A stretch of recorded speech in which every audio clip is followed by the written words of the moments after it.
থাকবেন, ব্যালেন্সিং থাকবে, আমরা সবাই স্বাধীনতা দেওয়া যাবে। সেখানে যদি কাছাকাছি না হয়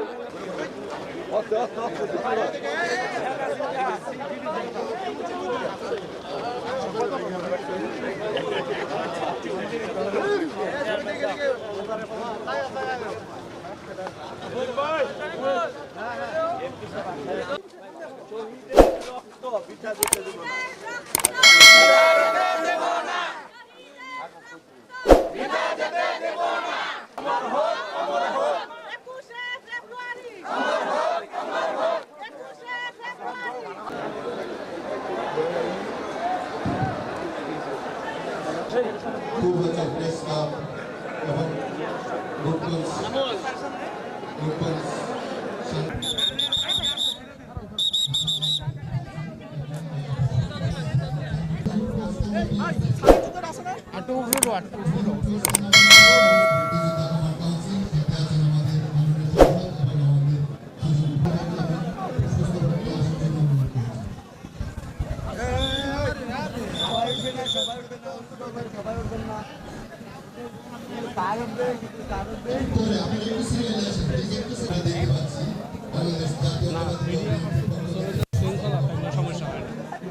জায়গা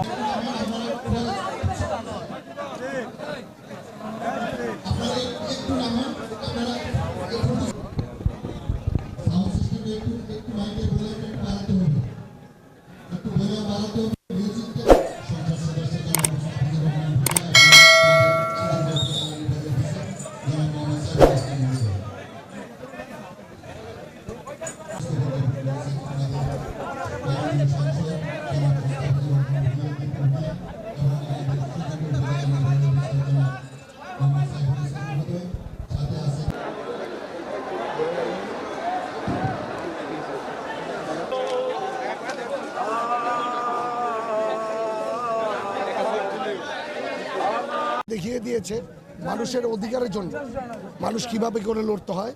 ঠিক একইভাবে আজকে আমাদের নতুন যে স্বাধীন হয়েছে আমাদের দেশটা তারেক রহমানের